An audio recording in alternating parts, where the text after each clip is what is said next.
Welcome to the Meta One Coin Report, exploring the world of private digital currency through the eyes of human rights and empowerment for humanity. Here's your host, Leanne Carroll.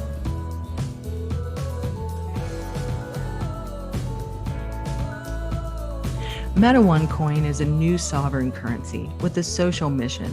It is designed to advance freedom and abundance, equity and honor, a lifting up of humanity. Meta One Coin Trust supports individuals that need a lift up. The Lakota of Standing Rock received propane over the winter to assist in keeping warm. In this podcast, we are welcoming back a man who is known in his Lakota language as runs before them. We are having a conversation about culture, traditions, and spirituality, and their important role in a healthy society.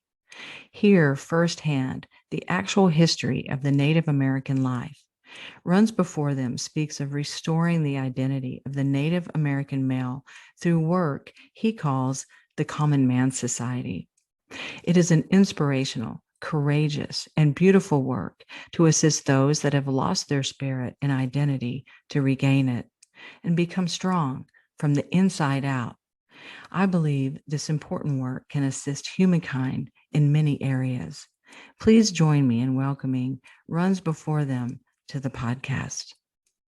Yeah, thank you for having me back. It's an honor to be back, and thank you for the opportunity to be here again. So much appreciation for everything you guys are doing for not only me, but for the community of Little Eagle as well. So I appreciate you having me back. Oh, absolutely. And I know we did a fundraiser for you, or we did a donation to your people in February to help keep warm over the winter time. Did that help? Yes, the Meta One Trust donated propane to the residents of the district of Little Eagle on a Standing Rock Sioux tribe, which was a great help to the people to help them to be warm throughout the ending of the winter months. So a great appreciation and a big thank you, Wopila Tonka, to the Meta One Coin Trust. Thank you for doing that. You're welcome. I wanted to talk with you today. You know, you are a descendant of Sitting Bull. Yeah, you're a descendant of his sister, and Sitting Bull is on our white paper. Wow, that's amazing. Giving tribute to the Indian people, the original founders of this country, or those that were living here. Will you do me a favor? I don't know if our listeners have really heard a history from the perspective of someone who actually lived in an Indian tribe. You know, we have a history that's glossed over in our history books, and then also what Hollywood tells us. Is that the story that you remember? No, it's not. It's the stories that were passed down by our ancestors and our relatives are something that is the complete opposite of what the history books and I'm thinking right now of the Louisiana Purchase and all these different things that the history books tell the people, the students of the slow encroachment towards the West. Our people were basically uh, brutalized as I call it, the white blanket covered the land, and uh, after discovering our people, they there was a big attempt by the government to basically take over more land that we were living on for thousands of years. And during that encroachment, there was much genocide that took place, and things like killing off the buffalo so we won't have a means of survival. That was our main means of survival, was the buffalo, and basically taking away the land as they foot by foot as they encroached. And there was I can't remember which treaty it was that took place. I think it was the 1851 Fort Laramie Treaty, where they gave the Lakota, Nakota, and Dakota people of the Northern Plains what they called the Great Sioux Nation, which was, I believe, a 5-state region: Montana, North and South Dakota, uh, Nebraska, and Wyoming. It was a big piece of land that they gave to the Lakota people, and said that they wouldn't encroach on our the land that they had given to us. And they also, during that time, we were put under federal jurisdiction by the government, and so we our people were uh, they had civil and criminal jurisdiction over our people at that time through that treaty. And then there was an expedition by Custer that uh, there was an expedition to Montana, the Bozeman Trail, and when Custer come through the Black Hills, what they had discovered was gold nuggets in the streams of the Black Hills. And so this report went back to the military of the government. And so what basically happened was they wrote another treaty, I think it was a 1868 Fort Laramie Treaty. And in that treaty, what they did was they took away a majority of the land, and they gave us 7 different tribes in South Dakota: the Standing Rock Sioux tribe, Cheyenne River Sioux tribe, the Oglala Sioux tribe, the Minnekoji, which is Rosebud, Crow Creek, and Lower Brule uh, reservations that they then uh, placed all the people on. They took away our hunting rights, which meant uh, taking away all of our bows and arrows, maybe rifles that we accumulated through all of these skirmishes that were taking place as they came across the land. There was many brutal attacks by the cavalry against our people. Massacres that happened everywhere. If you look up the Wounded Knee Massacre, my grandmother was a part of that. She was a survivor of that. The Sand Creek Massacre. The list goes on and on and on as to the slaughtering of our people to get us out of the way because of the discovery of gold. And once the reservations were founded in the 1800s, what then took place was a form of tribal government, which is basically a subdivision of the main body of government the United States has now, which we call the United States of America. So the tribal governments have a constitution that they abide by under the United States government that basically entitles the government to have civil and criminal jurisdiction yet over our people. And in doing so, they have an annual funding that is dispersed to the tribes that help with such things as housing and whatnot, which is completely mismanaged by our tribal governments. And I recently went home for a visit. I stayed a couple weeks back in Little Eagle, and it was a very bittersweet visit because I saw no change taking place on a reservation. And so that leads me to what my plan is, which we'll discuss here in a little bit. But if that answers your question as to what was actually taking place, there was rations that were dispersed to our people in the 1800s that were rotten meat, worms in the flour, different stuff like that that they did to us. They purposely infested blankets, which they handed out to our people with smallpox, which then killed off a lot of people due to the illness of smallpox that took place.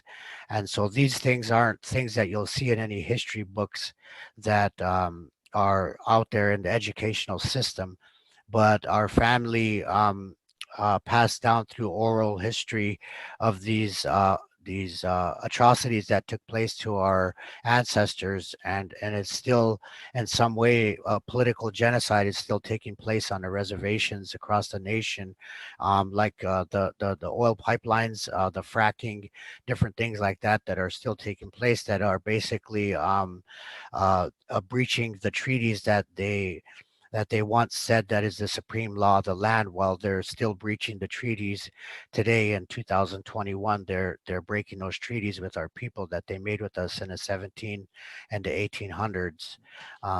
And so that's a very, there are big court battles taking place, which were basically in their ball court. So they get to uh, extend things, and then it just goes on year after year, and nothing, with no resolve um, in between the two nations. So the genocide is still there, just on a paper and pen kind of uh, a battleground right now. So that's basically what it is right now on the reservations, is living under a tribal government that seems to be a failing system to the people. So, how is this tribal government established? Are It is there established elections? through, yeah, through elections. They have their own election process. It's just like how the United States government has their election process. They do it. They go out and they do have their rallies and whatnot, and they boast themselves up to be this kind of person. I'm here for the elderly and the children and the youth and all this other stuff. But then when they get into office, it's just the same thing. Nothing really ever changes with each elected individual that gets into our tribal government, and there really seems to be no real big change taking place. Okay, that's kind of like what's happening in the other side of the world. You know, Yes. Meta One is all about remedy and resolve, and that's one reason why we support you and the people of Standing Rock for healing. And you have quite a bit of vision for healing for your people, especially where it comes to your spiritual healing, the healing of your traditions, and the healing of your community. Tell me a little bit about why those traditions have been sort of put to the side. What has happened to your people as a result? I really want to set the stage. I really want to let people know what has happened and how difficult it is for your people to find their tradition and to find themselves. Just Okay. So if uh, if you have not been paying attention to the stories that are happening in Canada and now in the United States with residential schools and the bodies they are finding of children that have been buried there at these residential schools, back in the late 1800s into the 1900s, the government uh, started this Relocation Act. And if you haven't heard the phrase "kill the Indian, save the man," this was the purpose of the residential schools. And what they did was they took children from families, and they forced them to go and live in these residential schools across the nation, here in the United States and in Canada. And so what they did was they basically cut off our hair. They brutalized us for speaking our own language. There was a lot of physical abuse, sexual abuse, and they basically broke our ways down so that our ways of life and our traditions and our cultures and our spiritualities, and they taught us Christianity, and it was a forced a system that was placed upon our children. And so when they took away our children, the people had become defeated. The children came back from these residential schools with a different belief and a different purpose to life, which was basically what you see in mainstream society of today. So with the years that passed on there, we have become basically shamed of who we are as like Lakota people. And because of what they did to us by brutalizing us, cutting off our hair, your beliefs are wrong. That's paganism, whatever it is that they told these children that they forced away from their families. they brought that attitude and that mentality and that religion and that culture back to our reservations. And so now what you have is a mass state of confusion amongst the indigenous people. And then you have mainstream society pounding the people with propaganda that says that you have to be a certain kind of individual to fit into this society. And so what you have now on our reservations is a lot of people who are stuck, basically, from my perspective and what I view about of my people and my experiences in my life. Is what you have is a mass confusion taking place of where our people really belong. Are we indigenous, or are we of the white society? Because as of right now, the white society has been dominating the mindset, the spirituality and the culture, due to the kind of the better than you attitude that this country seems to have with certain things like the entertainment business, the sports, the professional sports.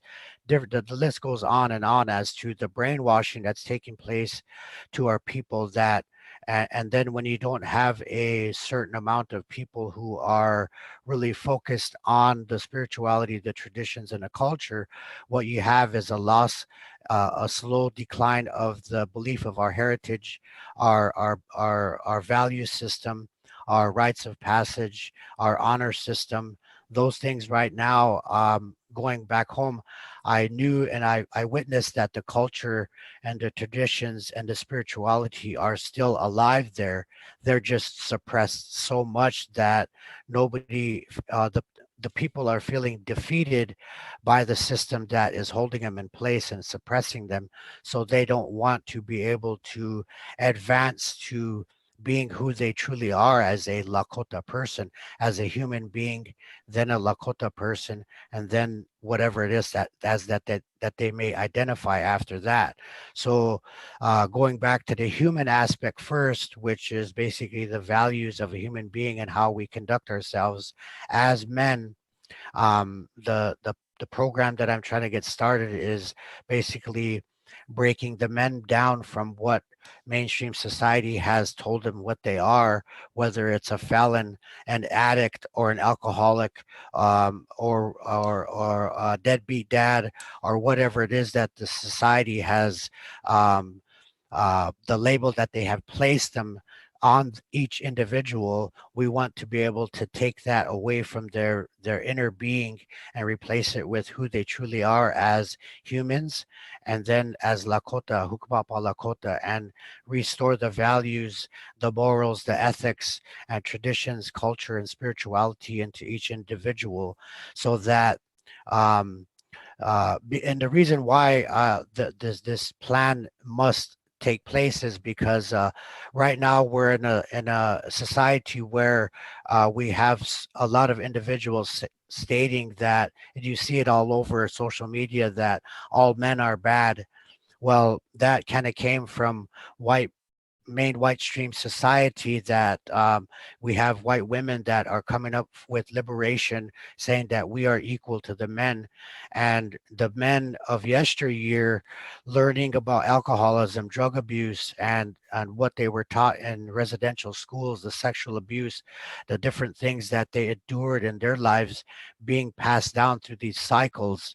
And so what you have now is the men being forgotten, the sacrifice of the men all the way down to the fighting age of the young boy, that were completely annihilated during this encroachment of the white blanket that crossed the land.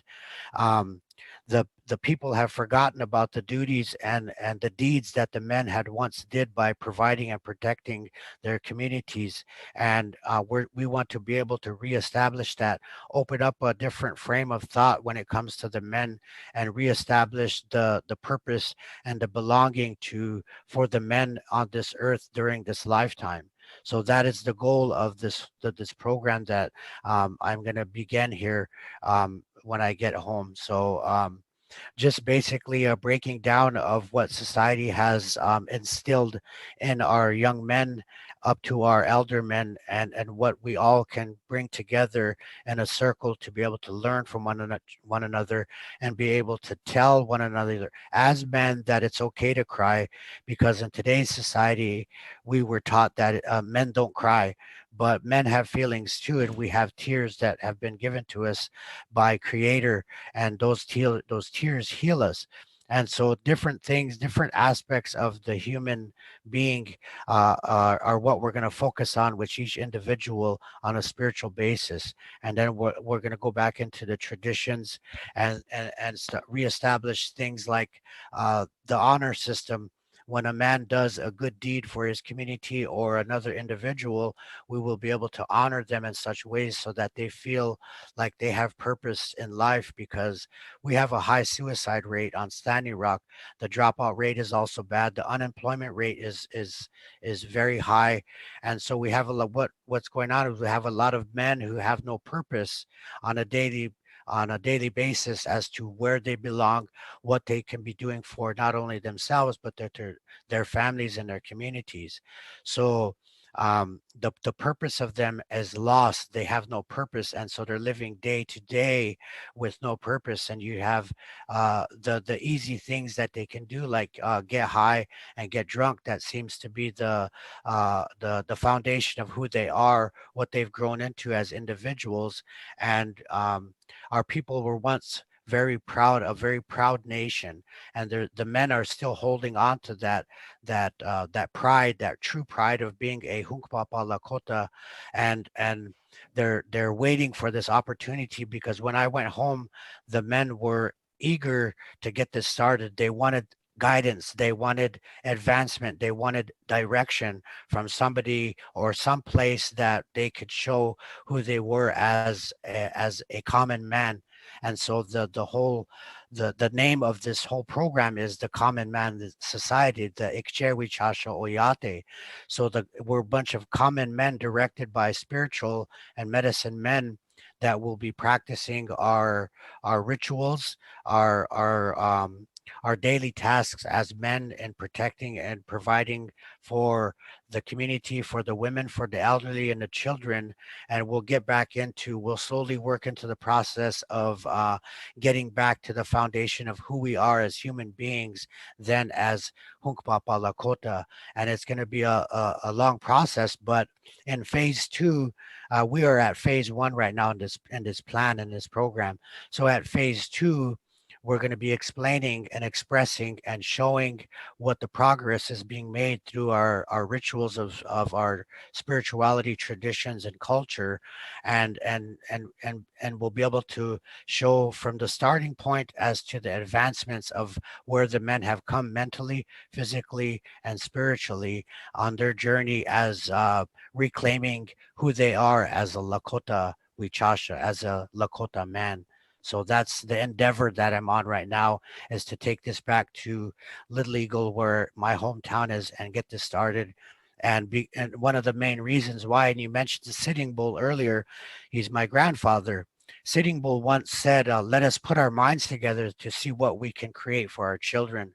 So this is a big part, and Sitting Bull is Little Eagle, where I'm from, is Sitting Bull country. That's his homeland. Okay, so what better place to try to bring this and awaken the men, and get them corrected on the right path, than to have this where Sitting Bull came from.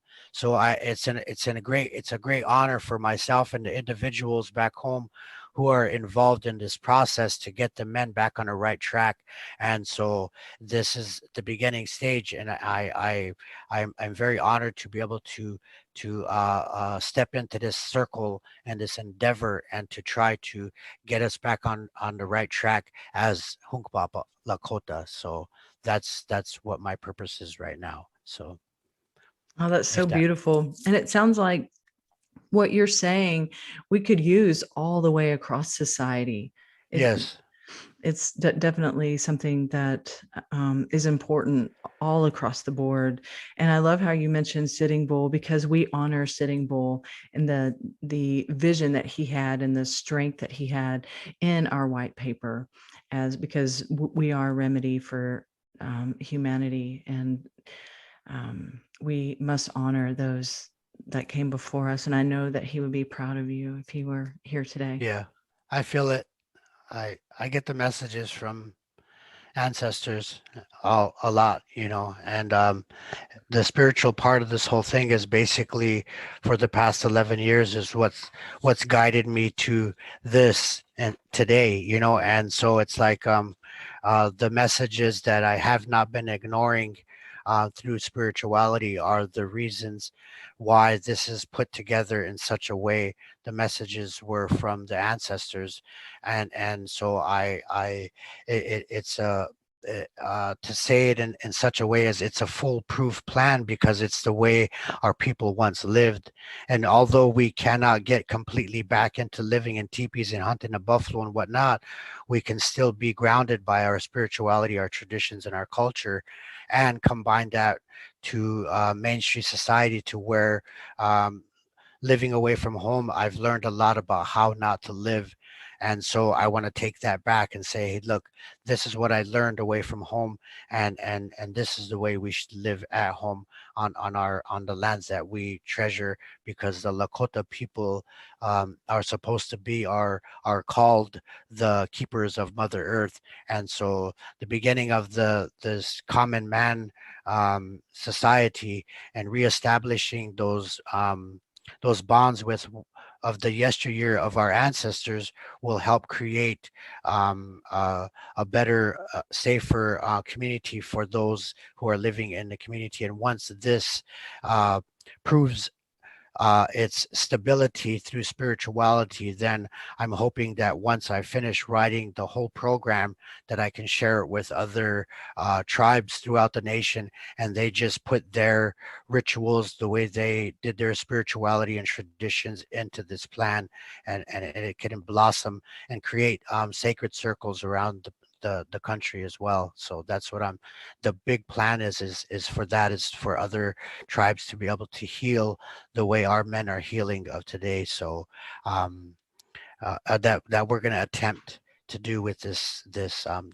program. So it's a big endeavor, but my heart's there, and I'm not going to give up. I'm going to go until I'm put to a stop, or I leave this earth. So that's where I'm at.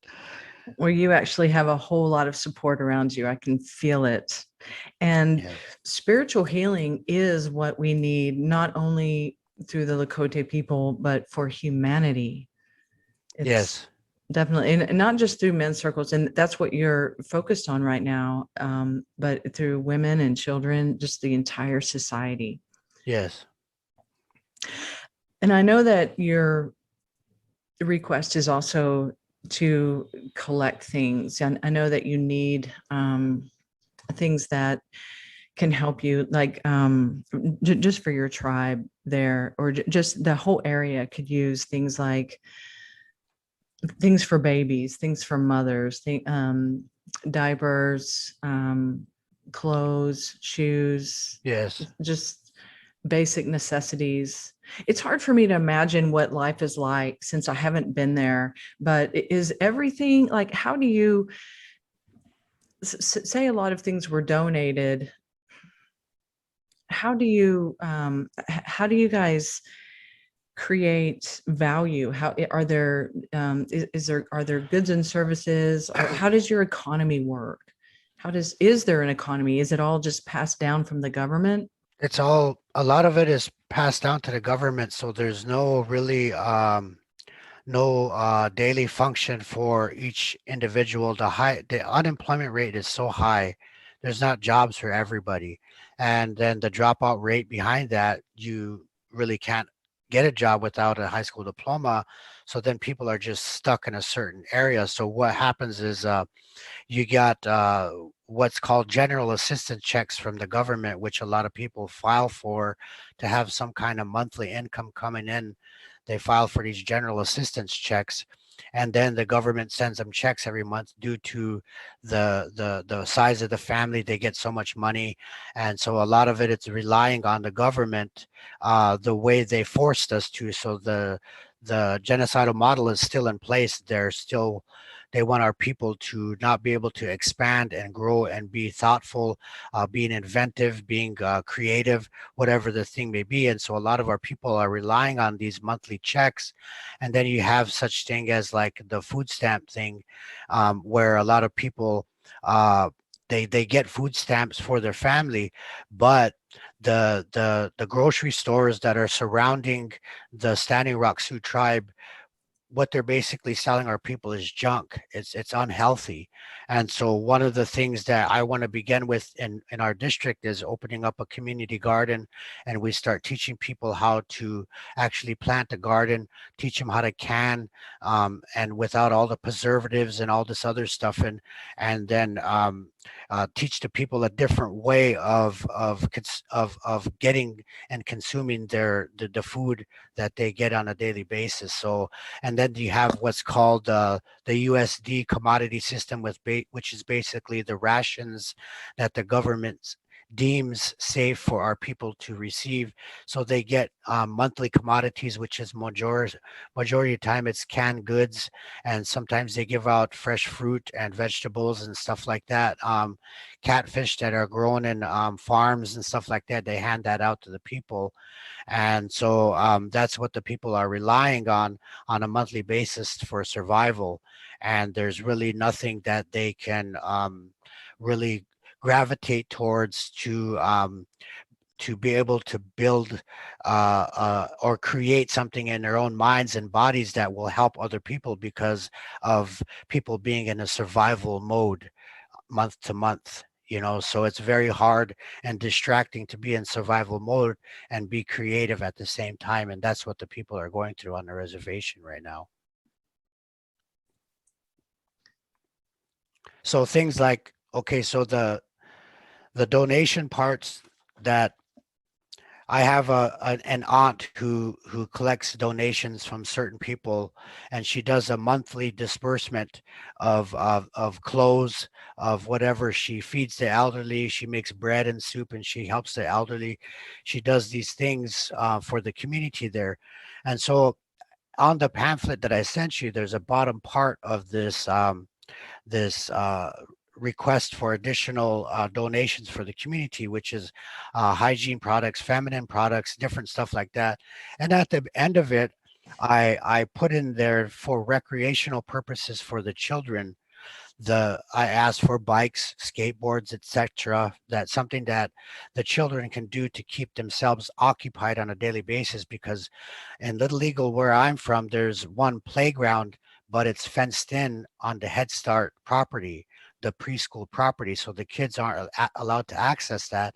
And then there's another rundown playground over by the community school in Little Eagle, which is, like I said, it's just run down. So the kids really have nothing to do on a daily basis. But so in asking for donations for recreational purposes for the children, my auntie Beans, who's going to be doing the distributing of these bikes or skateboards or whatever it is that a child would want to get from my aunt. I told my aunt, I said, we need to set up a system or something to where if a boy comes over and said, I want that bike right there, my auntie Beans is going to hand him 2 trash bags and say, you go through the community and you fill up these 2 trash bags with trash. You come back here with 2 trash bags full of garbage. You can take this bike. So we're trying to teach the kids of responsibility to earn something that they will have more gratitude for, and they'll have more respect for it. Therefore, they will take care of it better rather than just leaving it laying around and whatnot. They will earn that bicycle or that skateboard or whatever it is that they work for, even if it is just picking up a couple of trash bags full of garbage. It'll keep them occupied, and at the end there'll be a reward for it, which would be a bicycle that they can ride and do whatever they want to on their bikes or skateboards, and just hang out and congregate as children. So that's one of the processes that we're working on right now for the kids, to get them involved in the community cleanup, to earn the recreational things that we're asking for in the donations. So So you are building a community from the ground up, Yes. literally. What a gigantic task. How can someone connect with you to assist? Okay. I got my email, which is it, and it translates to common man, the common man, and it's spelled out IKCEWISASA 3031 at gmail.com. And if they have any questions, they can contact me there, and we can get more in touch as to what we need, because with this first phase of donations, I want the people to know that I'm going to be very transparent with the donations, and letting people know, giving them updates as to where their funding or their donation went to. We'll be taking pictures of different projects as they progress and when they finish. And so if somebody sends a bike, we can take a picture with the child with the bike and send it to them. Hey, your bicycle got to somebody in need, so we're going to be very transparent. So the email that I just gave also can be, it's also in the Google Pay and the Venmo app, that where they can make financial donations to as well. So if they just look that up on Venmo and Google Pay, they'll be able to find that that donation app where they can donate funding to as well. It's under the same thing, the Common Man. So that's the name of the project. So I'm trying to have everything listed under the Common Man, the wucasa-oyate, the Common Man Society. So Very good. And we will put that link in the description. We'll put that information in the description, and hopefully maybe somebody that has influence in church groups or large community centers will hear this and feel inspired and want to assist. that would be so awesome. It would be great to have people come together to help. Again, we're not looking for handouts. We're looking for hand up, and we're going to build on off of this and we're going to work together as men to be able to get our place back, our purpose back in society. So we And have that's a something function. that we can all do. Yes, And yes. that's something that we're doing here at Meta One. So you are right in alignment I with us. appreciate you guys so much. You guys are awesome. You are welcome. You're welcome. Well, thank you so much for being here today. And I know that you have a phase 2. I would love to have you back at some point to Okay. get a update on what's going on and what's happening and the influences that you're having in your phase 1 project, and how your phase 2 implementation will be going and what you will need for that.